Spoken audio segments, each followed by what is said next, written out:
Right now at 5, authorities arrest a man following a car chase on Range Line in Joplin. And we've got a fairly decent start to the day. Some thunderstorms out there and more on the way. We'll go over those details with you coming up. Plus, a proposed solar farm in Cherokee County could bring up to 300 jobs to the area, but it's also bringing some questions. The 4 states' most watched news starts now. Well, good morning and welcome to the KOAM Morning News. It's 5 a.m. I'm Elise Snowy. And I'm Chris Warner. It's Tuesday. It's July the 8th, and we do have some thunderstorm chances in our forecast for today. We've got a few out there now, and we'll keep an eye on those. And then we're expecting some additional ones a little later today. And then we have Wednesday, and Wednesday is a big question day, and we'll go over that a little later. But first, let's get our Tuesday started with that live look downtown Pittsburgh. Excuse me, looking pretty good again this morning. We've got relatively clear skies over most of the region. MoDOT camera 20th and Range Line in Joplin looking good as well this morning as folks get their day underway. And here's what we've got on the Skywatch Storm Tracker. So we have these thunderstorms here that are just now entering northern Bates County. So this is part of what we showed you on Future Track yesterday from the complex that was going to be off to our north. Pushed through KC, was still severe getting into the Kansas City area, is no longer severe, but is continuing to push south and east. And then back off to our north and west around Concordia and Salina, we do have additional thunderstorms. Now, some of these have been fizzling out because we do have a bit of a cap in place across our area. But we will see if any of these, especially these ones here, might try and make it into our area. But again, we just have this activity here, and it's going to continue to slide to the southeast, clipping our northeastern counties. And then it should be out of here, and then we won't see another round of rain chances until later. A quick reminder to have some reduced visibilities, at least slightly so, around the Grand Lake area this morning. In terms of our strong thunderstorm chances, no tornado risk areas highlighted for today, but we do have, at least for some of us, an isolated hail risk, and then for all of us, that isolated wind risk. So both of those are 1 out of 5. But again, as you can see, greatest concern is going to be with the potential for damaging wind gusts. So what does it look like on Future Track? It doesn't look like a lot, and so that goes into some of the data. There's a lot of disagreement on what's going to happen with our cap that's in place now. If it can break at any point today, then thunderstorms will be possible over a broader area. If not, initially they may be confined along and east of the US 69 corridor, but we could still get thunderstorms further west. That's why the whole region is highlighted, as you just saw. And these will continue through about 7, maybe 8 at the absolute latest before they'll clear out as we head into the overnight hours. Well, pretty warm this morning, 72 in Joplin as well as Pittsburgh. We've got most of us actually at this point into the low 70s, got a couple upper 60s out there in Sedan and Neodesha. Bentonville right now looking to be the warm spot, sitting at 73. Here's what we're expecting through the rest of the day. Again, if those storms out to our northwest manage to fizzle out, if the cap that's in place kind of cancels them and stops them from making it in here, then we'll have partly cloudy skies through the morning, upper 70s by 9, mid 80s by noon, upper 80s to about getting close to 90 for our highs today. Thunderstorm chances again between about noon and again 8 at the absolute latest. But we'll have to see exactly how they pan out because, again, that cap is the big deal. If it breaks today, we'll get thunderstorms over a broader area. It doesn't mean a severe weather outbreak. It just means better storm chances. If it doesn't, then that's going to result in those limited storm chances we saw on Future Track. We'll have that southwest breeze around 5 to 10. Now, tomorrow is a very interesting day from a weather perspective in terms of what may or may not happen. We're going to break down the details, what we're looking at, what we're not looking at, and how we're looking for the rest of this week here in just a few more minutes. Elise? All right, Chris, thanks. The OSBI identifies human remains found last week north of Jay, Oklahoma. The Delaware County Sheriff says someone brush hogging a field discovered the remains around 11 a.m. last Monday morning and called authorities. The Oklahoma State Bureau of Investigation took over the case and has now identified the victim as Colton Woods. The investigation is still active and additional details are not available at this time. You can watch for updates on KOAMNewsNow.com. Well, a police chase ended in the parking lot of Joplin's Lowe's store yesterday after a series of crashes. The chase of a suspected stolen vehicle began in Webb City. Police say the vehicle hit a utility pole, then traveled south on Range Line through Joplin, causing at least 3 crashes. Authorities used spike strips to slow the vehicle, then boxed it in the Lowe's parking lot. They've arrested a 35-year-old Joplin man in that case. He's suspected in the burglary of a business on Joplin's East 7th Street, in addition to the vehicle theft.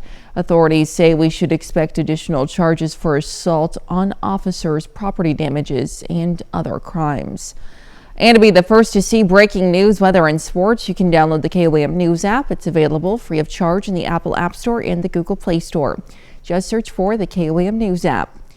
Well, people receiving a tip as part of their income may see a financial boost from the president's budget bill, but not everyone will feel the same impact. According to Michelle Goldsberry, a tax expert in Southwest Missouri, that money may not go straight to a worker's pocket. She says if you make $50,000 and you have $10,000 in tips, that will lower your income to $40,000, which is what you'll pay taxes on. Up to $25,000 in tips can be deducted, but according to Goldsberry, it's not every tip-earning employee who will be impacted. I would say for the lower income families that aren't already paying taxes or get enough credits that it doesn't affect them, it's not going to help them. Mid earners and up to $150,000 in wages, it'll help give them another deduction to bring down their income, to bring them down to lower tax brackets. The no tax on tips deduction is temporary, expiring after 2028 tax year. Well, Cherokee County commissioners yesterday heard the results of an economic impact study of a proposed solar farm. The Wichita State Center for Economic Development and Business Research presented the study for a proposed solar farm southeast of Columbus, Kansas, that would be called Rainbow Springs. The total estimated impact is $531.5 million. 300 jobs would be added during the construction. 8 jobs would be added for the maintenance of the farm once it's completed. The commissioners asked the Clearway Energy Group to come back with economic impacts numbers on completed solar farms. But ultimately, no decisions are going to be made on commercial solar farms in Cherokee County until the Planning and Zoning Board comes up with their comprehensive plan. At least one county commissioner says he's heard from constituents who oppose the solar farm plan. No decision will be made on the solar farm until the zoning committee comes back with their plan in June 2026. And that's a look at this morning's top stories and weather in our first 7 minutes, coming up on the KOAM Morning News. The search for survivors continues in Texas as the death rises to more than 100 people. And we're tracking rain chances. We'll have what to expect with Chris Warner in the Skywatch Weather Center. You're watching the KOAM Morning News. We'll be right back. Well, topping Nation Watch this morning, the search for survivors of last week's historic flash floods in Texas continues. Officials now say more than 100 people have died, including nearly 30 from a children's sleepaway camp in Kerr County. Meanwhile, local authorities continue to face mounting questions over what more could have been done to alert the public to the dangers as the waters rose. Naomi Ruckham has more from New York. Vigils in cities around Texas Monday honor the more than 100 people killed in the tragic July 4th weekend flash floods. The frantic search is intensifying as hundreds of rescue workers, some volunteers, sift through debris in hopes of finding those still missing. It's complicated by the broad, the mass of people that we're looking for. This is going to take a while. 10 children and 1 counselor from Camp Mystic in hard-hit Kerr County are still unaccounted for. Officials confirm that at least 27 campers and counselors died in the floods. This video shows survivors from the all-girls camp singing hymns after they were rescued.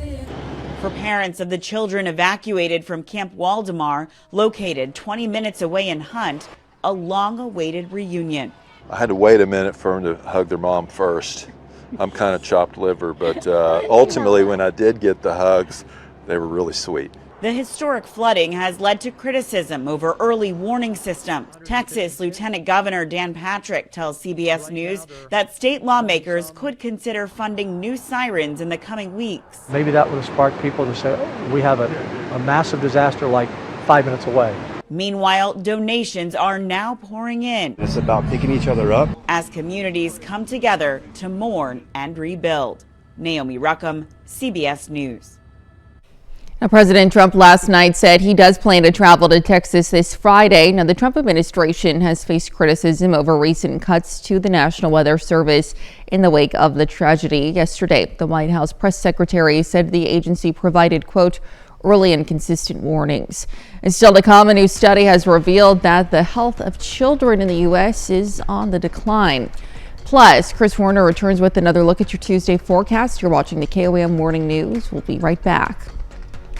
Well, one Illinois woman is proving that determination and creativity don't end with physical limitations. Now, her right side was left completely paralyzed following a stroke, and as Wafa Azad shows us, she refused to give up the craft she loved, and instead she learned to adapt. 71-year-old Debbie Roth has been quilting for more than 2 decades. It's what I have to do. It pleases me. Sometimes I get a little down, but I come in my sewing room and it all goes away. 3 years ago, a stroke left her right side completely paralyzed, but her love for quilting never left. After I got done with therapy, I said, I want to go down and be productive. And if I can, I have to learn this. So I started with my machine, and I did that, and I have a few machines. Despite what doctors once told her, Debbie refused to give up. They told me when I first come home and I was in a hospital bed that that's as far as I'm going to get. And I said, no, it isn't. They told me I'd never walk again, and drive, I do it all. And I drive left-handed and left-footed. With adaptive tools and pure determination, Debbie figured out how to measure, cut, and sew with her left hand. I got some tools here that help me, and I put stuff on here and so I don't move. And there's a perfect 3-inch piece. Her story continues to inspire others and proves that nothing is impossible. To just be as courageous as she is and keep on striving for what you think you can't do, that you can do. Now, in the last 3 months, Debbie Roth has completed 42 quilts. Now, she donates many of them to causes close to her heart, including St. Jude's Children's Research Hospital and Quits of Valor. Let's head over now to Chris for a quick look at your forecast. Yeah, we've got a mostly clear start to the day out there. Do have some scattered storms in our far northern counties and are expecting more of them a little later today. We'll have a complete look at your forecast when we come back.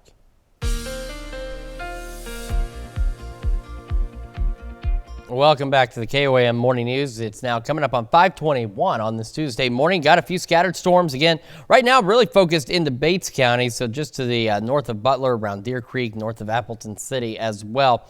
These storms, again, were severe earlier this morning as they passed through Kansas City, but have since weakened. And we're also keeping an eye on these storms that are off to our northwest to see if, and it's a big if, they can survive and try and push into some of our western counties this morning. Doesn't look very likely. But it is something we'll keep an eye on because we do have a cap in place, and that's part of why as you watch these storms get closer, they kind of start dying out a little bit. Same on the other side. It's why these ones began to fizzle out and lose their strength as well as they push southeast, because there's a pretty strong cap in place that these storms are just having a hard time with. So we'll keep an eye on the morning storms, but I think really we're going to be dry through the morning. Our better chances are going to come later this afternoon, where we could see some strong storms as well. Now, no tornado risk areas highlighted, which is good.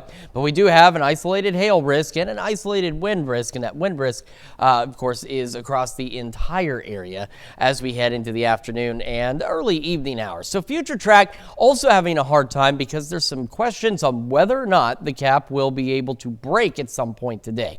If it does not mean a severe weather outbreak by any means. It just increases our thunderstorm chances over a broader area. If it does not, it will limit the thunderstorm activity we see. This future track is kind of going on that assumption that maybe it weakens a bit but doesn't fully erode, and so we're left with just some isolated storms, mainly along and east of the 69 corridor, at least through most of the evening. We could start to get a few as we go a little later in the evening off to the west before eventually we start to kind of see them fizzle out. Now, here comes the question. Tomorrow, we're in one of those interesting situations where one computer model, which just happens to be one of the ones that we pull for Future Track, shows thunderstorm chances by tomorrow afternoon. It is the only one that says that. So if you check the KOM Skywatch weather app right now, it's going to tell you it's going to be partly cloudy tomorrow. National Weather Service says partly cloudy. Most of the other model data suggests partly cloudy skies, hot conditions tomorrow. But we've also seen in the past where sometimes that one is the one that has it right. So we're going to tell you about what we're looking at heading into the afternoon as a possibility is thunderstorms begin developing after about 3-4 o'clock, and we get this line of storms that begins to push through the area. Now, we don't have any severe risk areas highlighted for tomorrow. We do have general thunderstorm risk areas highlighted for tomorrow. That kind of jives with what you're seeing on the future track heading into late tomorrow afternoon and into the late evening hours. Now, some of the data, again, that even says it's not going to rain tomorrow, some of its more in-depth analysis says the atmosphere would support storms, but the other models say there's just not going to be that trigger. But this one says so. And like I said, the others suggest that storms could be a possibility. They just don't think so. So we'll see how tomorrow pans out. And you can see the other thing. The one that thinks it's going to storm does only run through a certain time. That's why these storms freeze and then they disappear. So we'll keep a close eye on our Wednesday, see what we're expecting. But right now we're going to put in a slight chance of storms tomorrow. And like I said, we'll see how it pans out through today. All right, mid-70s by 8 o'clock, low 80s by 11, partly cloudy. Of course, we'll keep an eye on those storms up to our north, see if any of them can push a little further into the area. Upper 80s today, near 90 tomorrow, low 90s through Friday. Additional pop-up storm chances as we head into the weekend. Next week, we dry out and just stay hot into the low to mid 90s. That's a check of your forecast. We're going to send it over to Elise now with Health Watch. All right, Chris, thanks. Well, a new definition of obesity means 1 in 5 Americans are now considered obese. An analysis looked at the European Association for the Study of Obesity's new definition of obesity, which looks beyond just body mass index and existing health conditions. It found that many Americans who were previously considered overweight would now qualify as obese. People with obesity have a 50% higher risk of dying compared to adults in the normal weight category. And the health of children in the U.S. is getting worse. A study published in JAMA found over the last 17 years, children's health has declined in a variety of categories, including obesity, physical and mental health, and child mortality. American children ages 1 to 19 are 80% more likely to die when compared to children in other high-income countries. The study says more needs to be done to identify the reasons why health is declining. And thinking positive could boost your memory. Chinese researchers recorded the brain activity of people as they viewed various images. They found people who viewed images that excited positive emotions, performed better on memory tests compared to people who viewed images that evoked neutral or negative emotions. And that's a look at some of today's top health stories. We'll be right back. Right now at 5:30, a new opportunity for dental patients rolls into Pineville, Missouri. And we've got clear skies for most of us. We do have a couple of thunderstorms out there, though. More expected later today. We'll go over the forecast coming up. Plus, just ahead of its demolition, we get an inside look at the old Freeman Hospital building in Joplin. The 4 states' most watched news starts now. Good morning and welcome to the KOAM Morning News. It's 5:29. I'm Elise Noe. And I'm Chris Warner. It is now Tuesday. It's July the 8th. And of course, we do have some thunderstorm chances out there today. And as we discussed, if you didn't join us until just now, there are some questions about storms today. There's some questions about storm chances possibly tomorrow as well. And we'll go over all of that with you in a little bit. But first, let's get you out the door with a live look downtown Pittsburgh. Again, we've got mostly clear skies for the majority of us.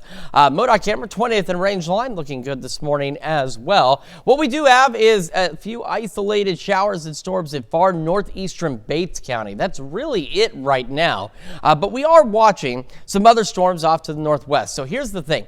You see these storms, when they rolled through the Kansas City area, they were severe initially. And you can see how quickly they began to kind of fizzle out as well. Same with this activity back behind it along I-70. We do have a cap in place across the area right now. And that's why none of this is actually really expected to make it into our area. This is the closest we get. This showed up on Future Track yesterday. Again, just barely clipping us here. And that's exactly how that's playing out. Those storms that are off to our northwest should fizzle out. So we'll keep an eye on them just in case, but they should be done before too much longer.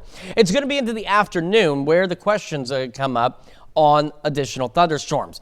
Quick reminder, we do have some patchy fog around Iola and around the Grand Lake area. So if you are traveling out that way this morning, remember low beams, not your high beams. Drive carefully, drive slowly. Give yourself time to get where you're going. So if we see the storms today, we do not have any tornado risk areas highlighted, but we do have an isolated hail risk, mainly into Kansas, Oklahoma, and extreme southwest Missouri, and then the isolated wind risk across the entire region. So Future Track right now is picking up on that cap, maybe not really eroding enough to give us widespread thunderstorms, is what we were thinking yesterday. But here's what we are at noon.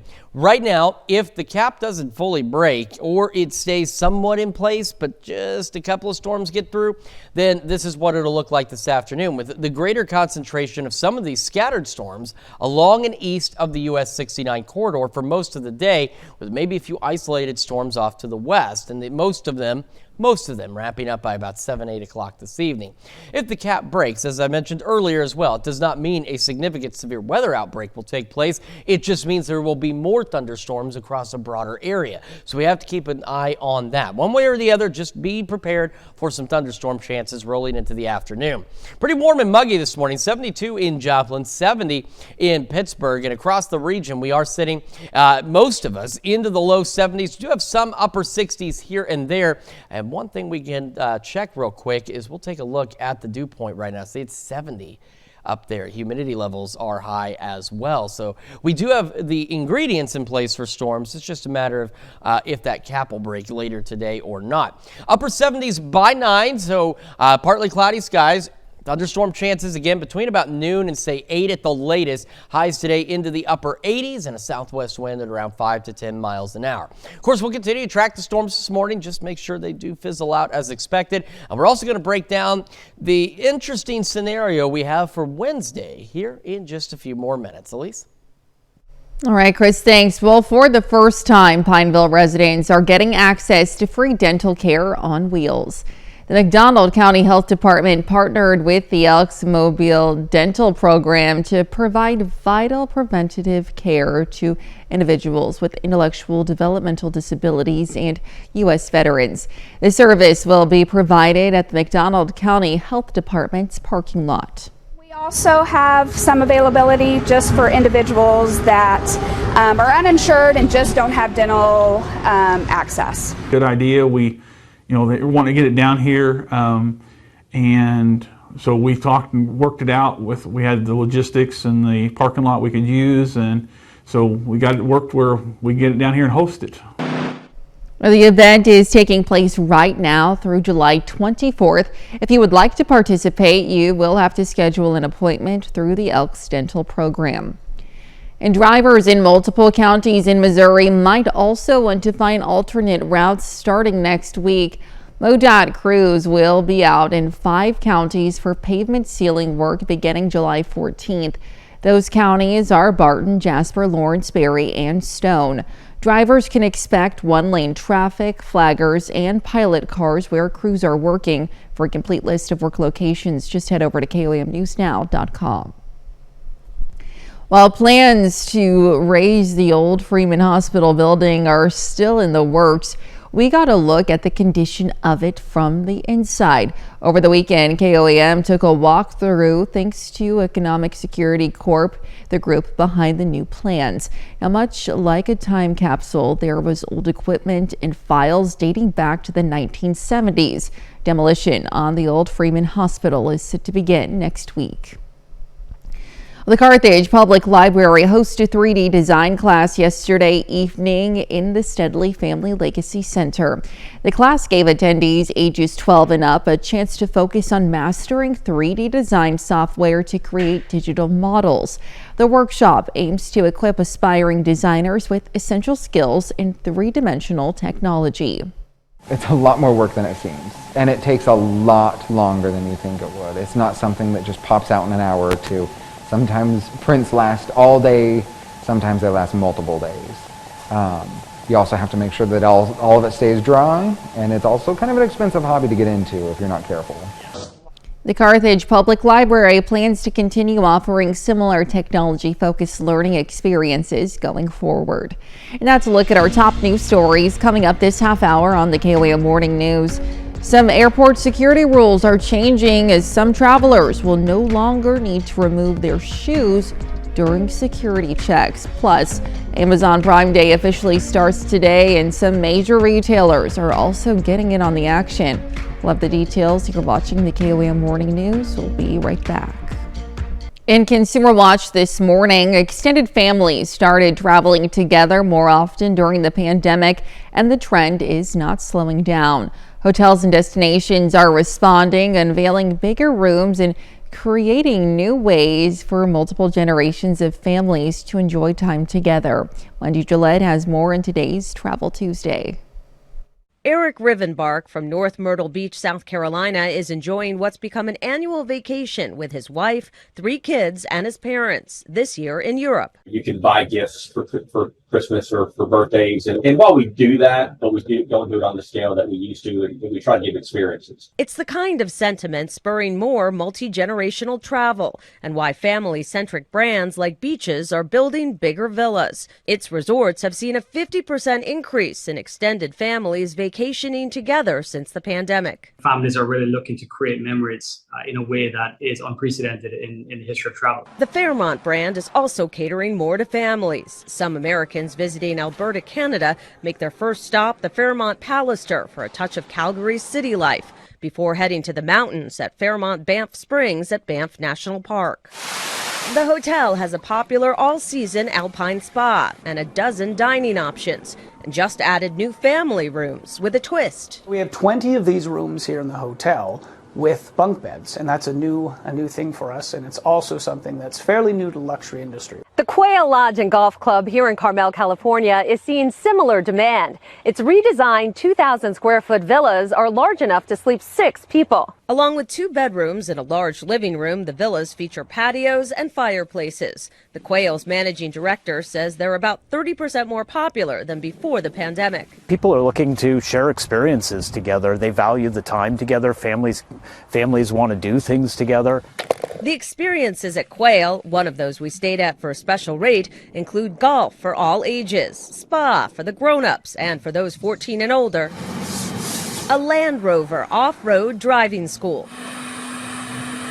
An instructor teaches families how to navigate 12 miles of trails, a new way to drive through a challenge together. Wendy Gillette, CBS News. Well, some great news for air travelers. Passengers at some U.S. airports no longer have to remove their shoes during pre-flight security checks. 2 sources familiar with the matter tell CBS News. Now, that's because the rule is expiring. The sources say the Transportation Security Administration appears to be phasing in the change. TSA pre-check customers were already exempt from removing their shoes. And Amazon Prime Day is here. Americans are expected to spend almost $24 billion during the big 4-day sales event, according to job market research firm Adobe Analytics. But several other major retailers, including Walmart and Target, are also getting in on the action this week, holding rival sales of their own. And Krispy Kreme has launched its new Hungry for Heroes donut collection, celebrating the iconic DC Comics superheroes Superman, Batman, and Wonder Woman. It comes as the new Superman movies hits theaters nationwide this week. That's a look at Consumer Watch. Here's Chris with a quick look at your forecast. Yeah, I got a pretty decent start to the day for us out there. We've got those clouds that are off to the north and east because of storms up to our north. We'll have another look at your forecast, talk about today's storm chances and tomorrow's interesting situation when we come back. Well, works of art can catch some pretty hefty prices, but apparently so can cows. You'll see in today's Ag Day Minute. I'm Clinton Griffiths with today's Ag Day Minute. President Trump sending letters to Japan and South Korea saying that their goods will be taxed at 25% starting August 1st. The president posting the two letters he sent to leaders of both countries on his Truth Social site. In the letter to South Korea, he stated the relationship between the two countries has been far from reciprocal when it comes to trade. To Japan, he sent a similar letter. President Trump singling out rice as a sticking point in negotiations with Japan recently. The summer driving season has now officially arrived, and it could be a big one for E15. The Wall Street Journal reporting cheaper gas prices are supporting a return to the road, with prices at their lowest levels since 2021. And E15 is even cheaper right now by as much as 39 cents a gallon. That's according to the Renewable Fuels Association. Now, E15 can be made from corn. And someone just paid $1 million for a Holstein cow. The sale happening at the International Intrigue Sale held at a farm in Illinois. It was hosted by a Quebec-based dairy genetics company, Genosource of Iowa, which is a dairy genetics supplier and dairy farm, bought the cow. Its name is Olertine Avenger Design. The 3-year-old is expected to be an elite show cow. It's off to a good start after being named grand champion at this year's Western Dairy Expo. For more Ag News, watch Ag Day weekdays on the station or get updates over at agweb.com. Let's head over now to Chris for a full look at your forecast. Yeah, we're going to start with the Skywatch Storm Tracker this morning, where we do have, again, a couple isolated showers now stretching into Bates County, and that's really it at this point. Thunderstorms, they rolled through Kansas City, clipping our counties as we saw on Future Track yesterday. Not much expected out of that. This activity should continue to fizzle out, which is what it's doing before it enters our area, because we do have a cap in place right now, and that cap is what stops thunderstorm development. And so that goes into a couple of things for today. There's some uncertainty as to whether or not this cap will erode enough to give us thunderstorm development. So here's what we've got in terms of our strong storm chances later today. No tornado risk areas highlighted, but we do have, at least for some of us, this isolated hail risk, and for all of us, the isolated wind risk out there. So some large hail, some damaging winds possible if the cap can break. Now, this particular future track is showing the scenario if the cap maybe weakens but doesn't fully erode, which would limit thunderstorm development and, at least at this point, confine it mainly east of the 69 corridor and possibly even further east than that in some cases. So we need to see exactly how this pans out. Now, if the cap breaks, as we discussed before, it does not mean we're going to get a severe weather outbreak. It's not a springtime storm system by any means. It just means it would allow thunderstorm development over a broader area, hence the broader coverage for the level 1 out of 5 severe thunderstorm risk out there for the hail and wind. Now, these should wrap up 8, maybe 9 at the latest out there. Then comes tomorrow, and tomorrow is another interesting scenario where one computer says we're going to get thunderstorms tomorrow afternoon and evening. All the others say, no, that's not going to happen. However, the others also, though, say that the atmosphere tomorrow afternoon will be supportive of thunderstorms. They just don't believe there's going to be a spark to set any off. But the one you're about to see is the one possibility that says, yeah, no, the atmosphere will be set up for storms. And I mean this computer thinks that there will be thunderstorms tomorrow. So we have to wait and see exactly how this pans out. But if it plays out this way, we are looking at thunderstorm chances after about 4 o'clock, initially into southeastern Kansas, and then these will continue to push off to the south and east as we head through the late evening hours and possibly even into the overnight. Now, that's another great example, though. This, the computer model, the one that says it's going to storm tomorrow, also only goes out so far. That's why these storms suddenly stop moving and then they'll disappear. So we have to wait and see exactly how this pans out and what other updates come down through the day today will give us an idea as to what we're looking at tomorrow. But we're looking at the thunderstorm chances this afternoon, at least for some of us, and we'll keep an eye on that possibility for thunderstorms tomorrow. All right, sunrise looks great there from 7th and Rangeline. Partly cloudy skies to start, mid-70s, partly cloudy by 11 a.m. and into the low 80s. Our highs today, upper 80s, southwest winds 5 to 10. And we'll have those scattered, isolated to scattered thunderstorm chances through the afternoon. Into the evening, we'll go mostly cloudy overnight, back into the low 70s with calm winds. Calm winds tomorrow. Gone ahead and put up that chance of thunderstorms. Like I said, we'll see what updates come down through the morning and if anything changes on that, whether others say it's going to storm tomorrow or we start to see less chances. But we'll throw it up there just in case. Otherwise, low 90s through Friday. More pop-up storms this weekend, drying out next week with highs into the low to mid 90s. That's checking your forecast. We're going to send it over to Elise now with sports. All right, Chris, thanks. So the MIAA announces its last set of academic honors from the 2024-25 school year yesterday morning. Now, these are the newcomer awards, which include academic excellence, scholar athletes, and honor roll members from student athletes who competed in the MIAA for the first time this year as a freshman or transfer. Now, in order to be named as Scholar Athlete, you need to have a GPA of 3.5 or better and receive all MIAA honors in your respective sport. A couple of Missouri Southern Lions meet those qualifications. Softball player Bailey Dillon, who's studying exercise science, she had a 3.92 GPA in her freshman year. And Lizeth Almaraz from the Southern soccer team, she's also an exercise science major and had a GPA of 3.81 during her freshman year. Pittsburgh State has 10 scholar athletes in 4 different sports. Freshman Lily Brown and Lorna Ray Pierce from the women's track and field teams, as well as Sailor Jensen, Jaden Newell, and McKenna Robinson, teammates on the Gorilla women's soccer team. Casey Rauch, PSU football's punter, makes the list as well, along with 4 members of the baseball team, Dagan Brewer, Drew Buckner, Colby Dugan, and Maddox Thornton. All of them transferred to Pitt State prior to their historic 2025 season, which ended in the NCAA Super Regionals. Well, big news, the world of collegiate sports. According to ESPN, University of Oklahoma athletic director Joe Castelloni will retire from his full-time role during the upcoming school year. According to that report from ESPN, Castelloni will stay on as athletic director, and it's upon the hiring of his successor.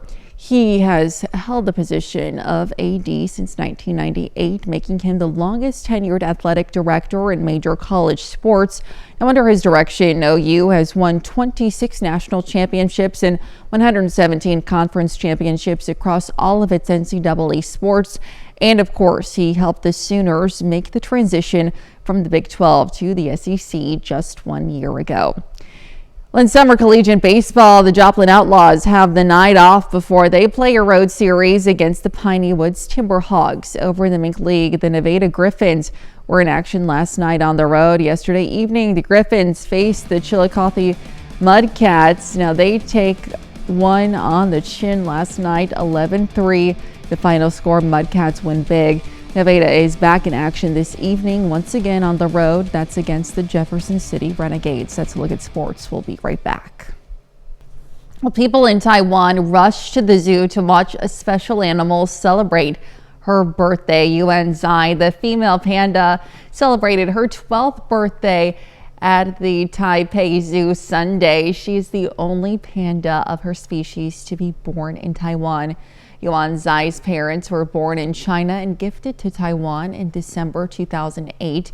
Zoogoers watched on as Yuan Zai indulged in some ice cream cake and bamboo, and visitors might want to hold on to the footage they captured because the zoo says they don't have any plans to breed new panda cubs. Well, this is a sweet treat that may have been a part of your Independence Day celebration. Today, it gets its own day, the National Freezer Pop Day. Now, these classic frozen treats come in all colors and tasty flavors. They've been around for decades and been a staple of summer picnics, parties, chilling by the pool, or in the cooler for your beach trip. And with the summer heat kicking into high gear, there's no better time to enjoy a freezer pop. Certainly not. And those plastic popsicle ones, though, those are ones I see on Facebook where it shows the Joker. And they're like, you want to know how I got these scars? And then it shows them with one of those, the little plastic. Oh, yeah, they'll get you. They will. They were amazing, though. When I was a kid orange in the ones. summertime, oh, they were fantastic. Oof. And they were cheap. You could get that huge bundle for cheap and keep them in your freezer. And they just made the day better. And today's going to be a fantastic day for the freezer pops, ice cream, whatever it may be, because it's going to be warming up. Mid-70s by 8 o'clock this morning. Partly cloudy skies, low 80s by 11. Keeping an eye on the cap situation. If it breaks, we'll get more thunderstorms. Not a significant severe outbreak. This isn't springtime setup, but just more thunderstorms. If it doesn't, thunderstorms will be more isolated later today, but some of them could be strong, low-grade severe with some small hail and gusty winds. Back up into the upper 80s today. Mostly cloudy skies overnight. Storms should come to an end by, I'd say, 8, 9 at the absolute latest. Low 70s overnight. Winds will be calm. Calm winds tomorrow. Got that iffy situation on thunderstorm chances for us tomorrow. We'll keep an eye on that as well. Otherwise, low 90s through Friday. Pop-up storms into the weekend and then heating up next week. Let's check your forecast. Got another hour of the KOAM Morning News coming up.